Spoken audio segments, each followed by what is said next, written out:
Welcome to the Deep Dive. Today, we're going to explore DD spaces. Oh, cool. Yeah. Have you ever imagined having this digital safe deposit box Okay. for all your online data Mhm. where you hold the key? Interesting. So no more begging companies to export your info Right. or wondering what they're doing with it behind the scenes. I see. We've got a stack of sources here Okay. that really unpack this game-changing concept. I'm excited. Me too. Yeah. So it's really addressing this core internet problem. Yeah. You know, how we manage our own personal data. Right. So things kind of just evolved without a clear vision. Yeah. And we ended up with these data silos and this reliance on these huge platforms. Yeah. Which isn't ideal. True. So did Spaces offer a fresh perspective? Okay, cool. But I think we should back up a bit first. Right. I think a lot of people have heard these buzzwords like decentralized identity, and Yeah. Web3. But what do those actually mean for someone's everyday life? So think about how frustrating it is to manage your online life right now. Ugh. You've got accounts everywhere, Oh, each with its own login and data policies, and you're constantly sharing sensitive information, it's true. and you have very little control over how it's used. Don't even remind me. Yeah. I spend half my life resetting passwords. Right. So is that what Did Spaces are trying to fix? Exactly. Okay. Did Spaces aim to streamline this whole messy system? Yeah. They're built on this concept of self-sovereign identity, Okay. which basically means you get to be the boss of your own digital life. Mm-hmm. You control what information is stored, Okay. who has access to it, Yeah. and how it's used. So it's taking back control from the big tech companies. It is. That sounds appealing. Yeah. And a key technology that makes this possible is decentralized identifiers, or DDIDs. CDs. Okay. Think of them like digital passports that you control. Interesting. They're not issued or managed by any central authority. So you're not beholden to any company's rules or whims. Okay, that makes sense for things like identity verification. Right. But what about all the other data we generate online? Yeah. I mean, we're talking about everything from social media posts to financial transactions to health records. It's a lot of data. Yeah, did Spaces cover all that too? That's where it gets really interesting. Ooh, okay. These are great for identity, Yeah. but they're not really designed to handle the sheer volume and variety of data we create. Okay. So did Spaces address this by providing a dedicated space for all that data? Mm-hmm. A space that you own and manage? So is it like having a portable data hard drive Hmm. that I can take with me wherever I go online? That's a great analogy. All right. Imagine all your data from different apps and services Okay. neatly organized in your DID space. When you interact with a new app or service, Yeah. you simply grant them access to the specific data they need to function. Okay. You're not giving them the keys to the whole kingdom. Now that's what I call taking control. Right. No more handing over my entire life story. Yeah. Just use a simple app. Yeah. But how does this actually work in practice? Yeah. Let's say I'm using a new social media platform that's built with DID spaces. Okay. What would that look like? Instead of creating a new profile from scratch and handing over all your personal details, Right. you'd connect using your DID. Yeah. The platform would then request access to specific pieces of information from your DID space, like your name and profile picture. Okay. You get to choose what to share, I see. and you can revoke access at any time. So no more endless privacy policies to scroll through and worry about? Exactly. I'm liking this more and more. Yeah. But let's get real. Okay. Are there actually any platforms using DID spaces right now, or is this still pie in the sky stuff? We're still in the early stages, but there's a growing ecosystem of apps and services built around Ds and DID spaces. Okay. We're seeing innovative projects in areas like decentralized social media, secure messaging, and even verifiable credentials for education and employment. Hold on. Verifiable credentials. That Yeah. sounds intriguing. What exactly does that mean? Think about it. How do we currently prove things like our education or work experience? Right. We rely on physical documents that can be easily forged or lost Yeah. with verifiable credentials. Yeah. You can have tamper-proof, digitally signed records stored securely in your DID space. So instead of sending my entire resume to a potential employer, Right. I could just share a verifiable credential that proves I have the qualifications they're looking for. Exactly. That would simplify things for sure. It would. And because these credentials are cryptographically verified, Yeah. employers can be confident that the information is accurate and authentic. Right. It streamlines the hiring process and reduces the risk of fraud. This all sounds incredibly promising. Yeah.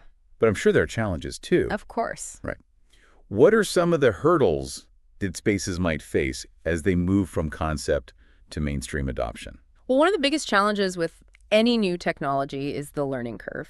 Okay. Did spaces introduce a whole new way of thinking about data? Right. And it'll take time for users and developers to fully understand and adapt to this new paradigm.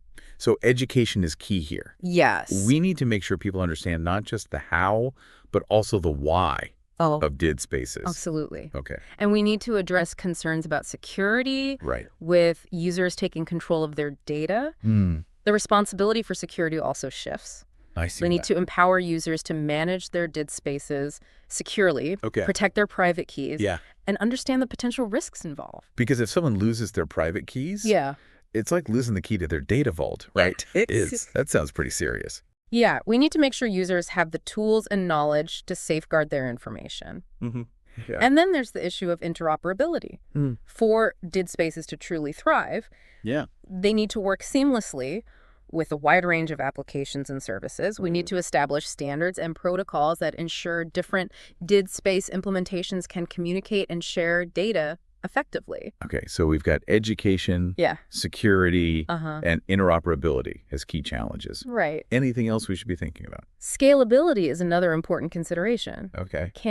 Did spaces handle the massive amounts of data we generate daily? Makes sense. As more users and applications adopt this technology, we need to ensure the underlying infrastructure can keep up. So it's not just about building a cool new technology. Right. It's about building it in a way that's sustainable. Yes. And can handle the demands of the future. Exactly. It requires a focus on efficient data storage, optimized performance, and a willingness to adapt and evolve as the digital landscape changes. Definitely. It sounds like a lot of work lies ahead. It is. But the potential rewards are huge. Absolutely. If we can overcome these challenges. Yeah. Did spaces could truly revolutionize the way we interact with data online. I think so too. Now, you mentioned that did spaces were created by a company called ArcBlock. Yes. What's their story? Right. Why did they decide to take on this challenge? ArcBlock is a fascinating company that's been at the forefront of blockchain and Web3 development for years. They're the ones who created did spaces as a key part of their vision for a more decentralized and user-centric internet. So they're not just building technology for technology's sake. They have a bigger mission. Yeah. A deeper purpose behind their work. Exactly. What is it? They're passionate about empowering individuals, fostering innovation, and creating a more equitable and accessible internet for everyone. And it seems like did spaces are a crucial part of that vision. Yes. Way to put those principles into practice. Precisely. So did spaces aren't just a cool tech feature. No. They're a fundamental building block for a new kind of internet. Right. The one that's built on trust, transparency, and user control. It's a whole new way of thinking about the internet. It's inspiring to see companies like ArcBlock pushing the boundaries and challenging the status quo. Yeah, they're not afraid to disrupt the system and fight for a better future for all of us.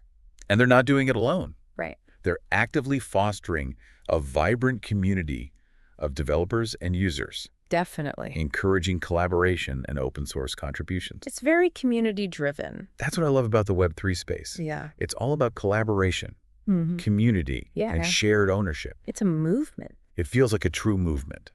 It is. Not just another tech trend. I agree. It's exciting to be part of this evolution and witness the incredible innovations emerging. Definitely.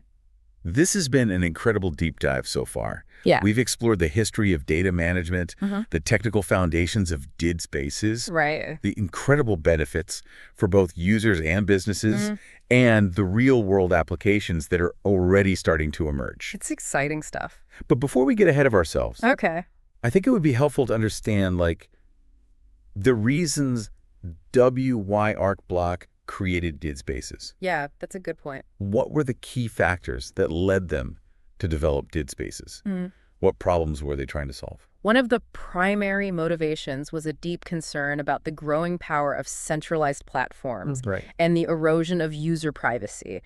They saw how our data was being collected, stored, and often exploited by big tech companies. Right. And they wanted to create an alternative, a system that puts users back in control. So it's about challenging the status quo and giving individuals more agency over their digital lives. Exactly. ArcBlock recognized that the current model of data ownership is fundamentally flawed. They envisioned a future where users have more transparency, control, and ownership over their data. That was the goal.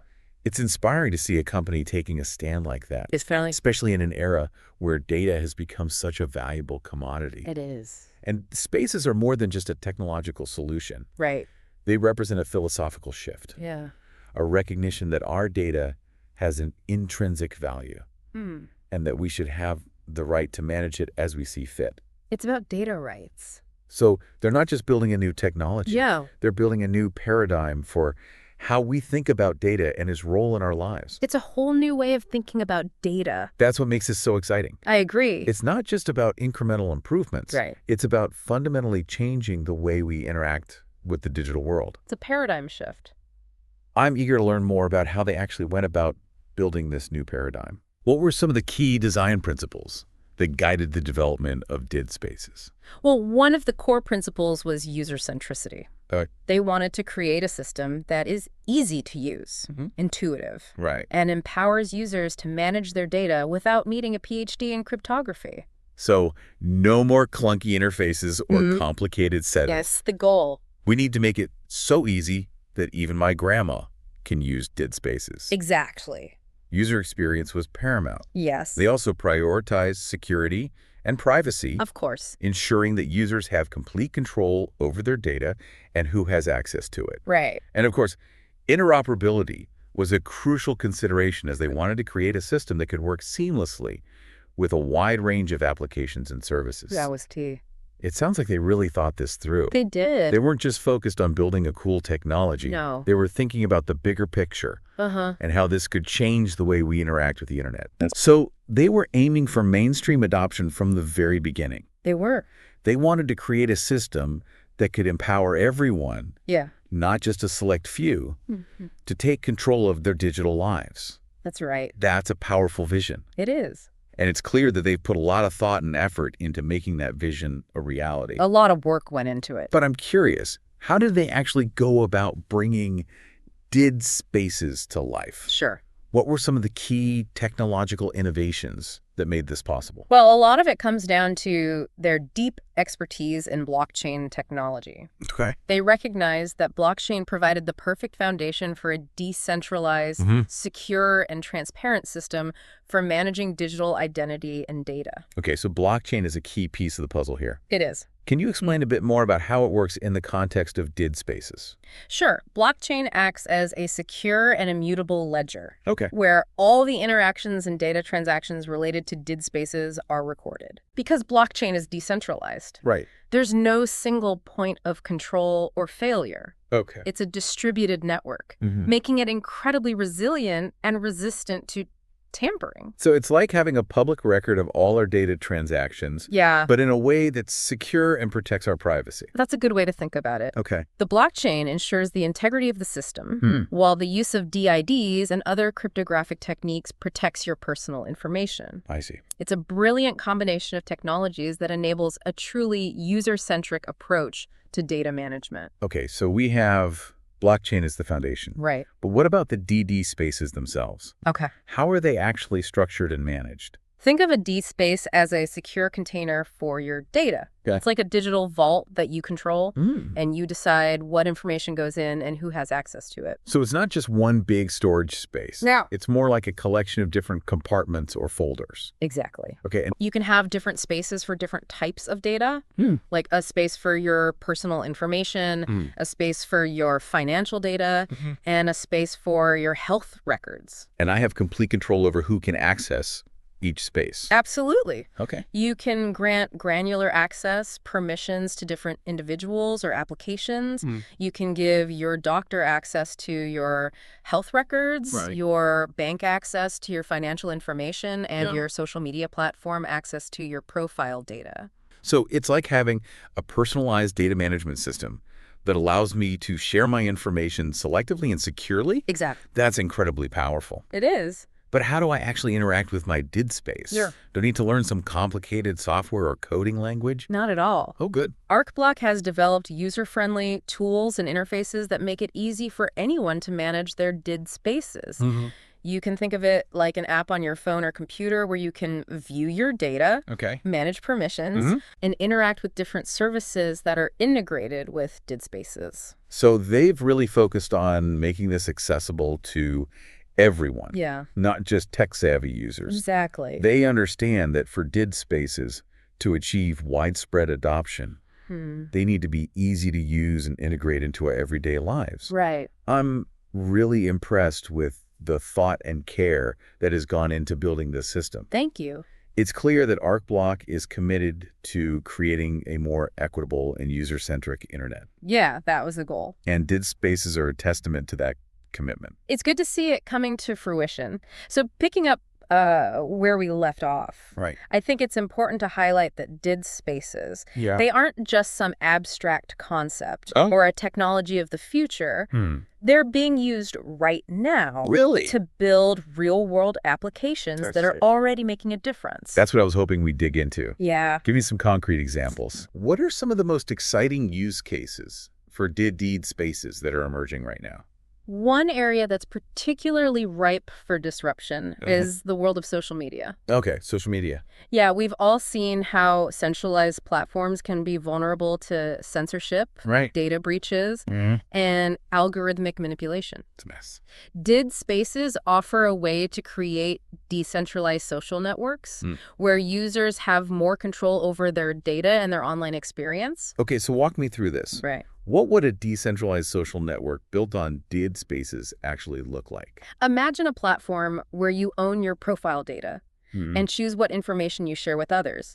Instead of a central authority controlling the flow of information, users can connect directly with each other, forming communities based on shared interests and values. So no more algorithms dictating what I see in my feed or shadow banning users who express unpopular opinions? Exactly. That sounds great. And content moderation could be handled in a more transparent and democratic way, with users having a direct say in what's acceptable on the platform. That sounds incredibly empowering. It is. But how would this actually work in practice? Sure. Would every user need to run their own server or something? Not necessarily. There are different models for decentralized social networking, but one approach is to use a distributed ledger technology like blockchain to store and manage user data. This would eliminate the need for a central server and make the network more resilient to censorship or outages. So it's like taking the power back from the big tech companies and putting it in the hands of the users. Exactly. And that's a key theme we see across many of the use cases for did spaces. It's about empowering individuals and creating a more equitable and user-centric internet. That's the goal. I'm loving this. What other areas are ripe for disruption by did spaces? Another area that's seeing a lot of innovation is secure messaging. Okay, secure messaging.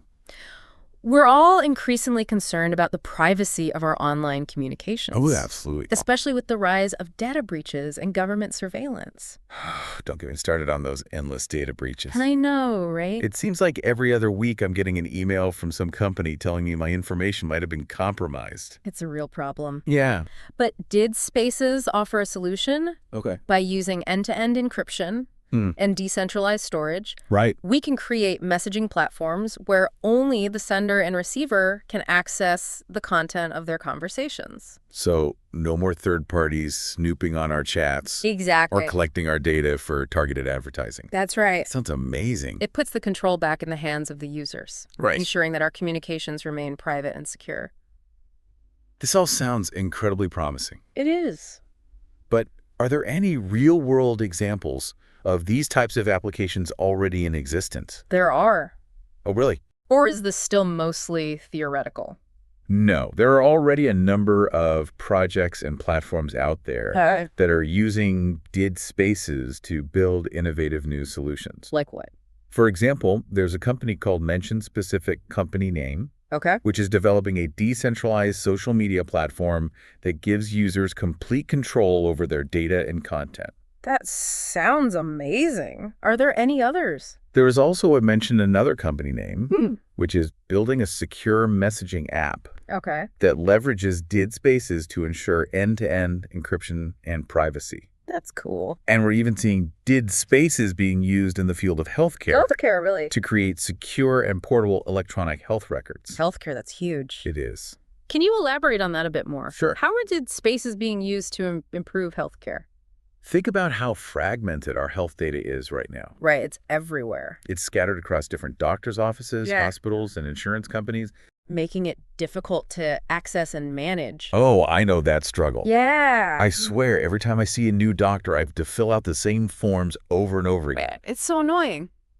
But with DID spaces, we can create a system where patients own their health data. Okay. And can choose who has access to it. I see. They can easily share their records with new doctors, specialists, or even researchers without having to worry about privacy or data breaches. So it's like having a digital health passport. Yeah. That I can take with me wherever I go. Precisely. It empowers patients to take control of their healthcare journey. Right. And makes it easier to get the care they need. And keep track of everything. This is incredible. It is. It's amazing to see how DID spaces are already being used to solve real-world problems across such a wide range of industries. It's exciting to see it happening. Okay, so we've covered a lot of ground in terms of use cases. Well, yeah, but I think it's important to acknowledge that DID spaces aren't a magic bullet. Right. There are still challenges and limitations that need to be addressed. Absolutely. No technology is perfect, and DID spaces are no exception. So let's talk about those challenges. Okay. What are some of the hurdles that need to be overcome for DID spaces to achieve widespread adoption? One of the biggest challenges is user adoption. Okay, user adoption. As with any new technology, it takes time for people to understand and embrace new ways of doing things. Of course. We need to make DID spaces easy to use, accessible to a wide range of users, and demonstrate their clear benefits over existing systems. So it's about education and awareness. It is. We need to help people understand why DID spaces are important and how they can benefit from them. Exactly. Okay. We need to demystify the technology and make it more relatable to everyday users. Right. We need to show people how DID spaces can solve their problems and make their lives easier. That makes sense. And it's not just about users. Right. Developers also need to be on board with this new paradigm. Of course. So how do we get them on board? We need to create tools and resources that make it easy for developers to build applications that leverage DID spaces. We need to foster a strong developer community and encourage collaboration and innovation. So it's a two-pronged approach, educating users and empowering developers. Exactly. I'm curious, what are some of the specific initiatives or projects that are underway to address these challenges? Well, one area that's seeing a lot of activity is the development of user-friendly wallets and interfaces for managing DID spaces. These tools are designed to abstract away the technical complexities and make it easy for anyone to interact with their DID spaces. So no more command lines or cryptic instructions. Right. We're talking about apps that look and feel like the ones we're already using. Exactly. We're seeing a lot of innovation in this area, with companies developing intuitive and visually appealing interfaces that make DID spaces accessible to a wider audience. That's great to hear. What about the developer side of things? Are there any specific efforts to support developers who are interested in building DID space-enabled applications? Absolutely. Okay. There are a number of organizations and initiatives that are providing resources, training, and support for developers. Right. For example, mentioned specific organization offers grants and mentorship programs for developers building DID space-related projects. That's fantastic. It sounds like there's a real ecosystem developing around DID spaces. There is. With support for both users and developers. Yeah, exactly. And that's what's so encouraging. Yeah. We're seeing a groundswell of support for this new paradigm. And I'm confident that it's only going to grow in the coming years. I agree. This has been an incredibly insightful discussion. It has. We've explored the real-world applications of DID spaces. Yeah. The challenges that lie ahead and the efforts underway to address them. That's a lot to think about. I think we've painted a pretty comprehensive picture of where this technology stands today. I agree. But before we wrap up, I want to take a moment to reflect on the broader implications of DID spaces. Right. We've talked about the technical details, the use cases, and the challenges. But what does it all mean in the grand scheme of things? That's a good question. What's the bigger picture here? At its core, I think did spaces represent a fundamental shift in how we think about data and its role in our lives. Okay, how so? We're moving away from a model where data is controlled by a handful of powerful companies and towards a model where individuals have more agency and ownership over their data.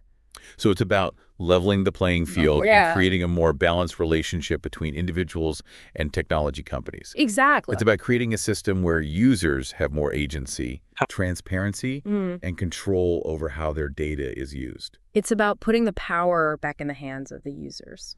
That could have huge implications for everything from privacy and freedom of expression to economic opportunities and political participation. Absolutely. It could lead to a more democratic and participatory internet where individuals have a greater voice and influence. That's the hope. That's a pretty optimistic vision. It is. But I wonder, are there any potential downsides to this shift in power? That's a good question. Could there be unintended consequences that we haven't considered? That's a valid question. Yeah. Anytime you disrupt existing power structures, there's always the potential for unforeseen consequences. Okay. One concern is that decentralization could lead to a fragmentation of the internet. How so? Making it harder to enforce standards or address issues like misinformation and online harms.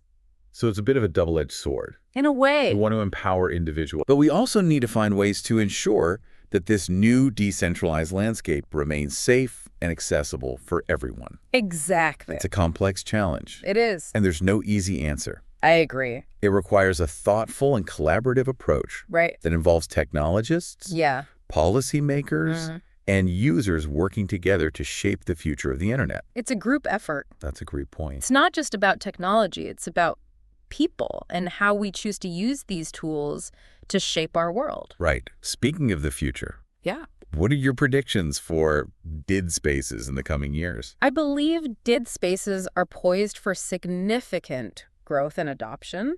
We're already seeing a lot of interest from businesses, governments, and individuals who recognize the potential of this technology. Yeah, it seems like it.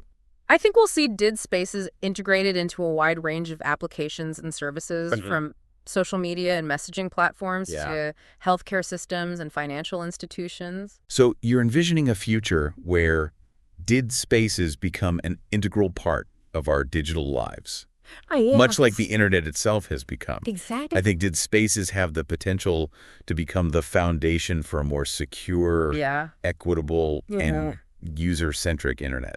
It's an exciting possibility. That's an inspiring vision. It is. I'm really excited to see how this all unfolds. Me too. But before we wrap up, I want to bring it back to our listeners. Yes, let's do that. So we've talked about the tech, the possibilities, even some hurdles. But, with any powerful tool, right? There's that question. Of course. The ethics of it all. Yeah, exactly. Like when it's our data, what are the ethical things to think about? It's a big shift, right? Giving individuals this much control. I mean, generally it's good. Yeah. But it does open doors for, misuse, like scams, even discrimination if data is used the wrong way. It's like any tool. I guess depends on whose hands it's in, right? Exactly. So education becomes huge. Okay, yeah, teach people not just the how-to, but the why. The impact of their choices, absolutely. So it's like you're not just handing over the keys to the kingdom. Right. It's like, are they going to be a good ruler, That's a great way to put it. And honestly, there's that other side of it. Okay. Existing inequalities. Not everyone's got the same tech access or even understands the digital world equally. We don't want DID spaces to make that worse. Creating a new digital divide. Exactly. It's got to benefit everyone, not just the tech-savvy folks. Are people working on that part of it? Like guidelines or something? Definitely. There are groups figuring out ethical best practices. Okay, good. Plus, tons of effort on education, making those resources available. So it's not just about the cool tech. Right. It's got to be responsible tech, too. Innovation and responsibility have to go together. That makes a lot of sense. Yeah. Okay, so ethics checked. But big picture, how did spaces change society as a whole, you think? Power dynamics. That's the big one. Okay, yeah. Right now, it's the big tech companies calling the shots. With our data. Exactly. DID spaces could flip that? individuals have more power. More agency, yeah. So we're talking like freedom of speech, even economic changes. Absolutely. Politics, too. Imagine a truly participatory internet because people own their part of it. Sounds almost utopian. It's a big hope, yeah. But is there a downside? Like too much decentralization? It's a possibility, yeah. Yeah, like what? Think fragmented internet. Harder to keep things safe, fight misinformation. Because everyone's doing their own thing. Exactly, so it's a balancing act. Empower people, but responsibly. Right, and that takes everyone working together. Tech people, policymakers, even us, the users. Speaking of the future, any predictions? Like, where did spaces go from here? Oh, I think they're about to explode. Businesses are seeing the value, governments too. Even individuals are getting curious. We'll see them everywhere. Healthcare, finance, you name it. Like, did spaces become just part of life like the internet itself is now? That's the idea. A better internet built on what we've talked about. That's really something. Yeah. But before we go, got to loop back to everyone listening. Of course, it all comes back to them. So, big question. What would you do if you were totally in control of your data? How would you want your digital life to be? That's what Did Spaces are asking us. Wow, this deep dive has been mind-blowing. I agree. It's not every day you get to talk about something that could change everything. From the tech to the ethics, the possibilities. It's been a pleasure discussing it all. We'll put links in the show notes so everyone can keep learning. Yeah, dive deeper on their own. Until next time, keep exploring and remember, your data, your control.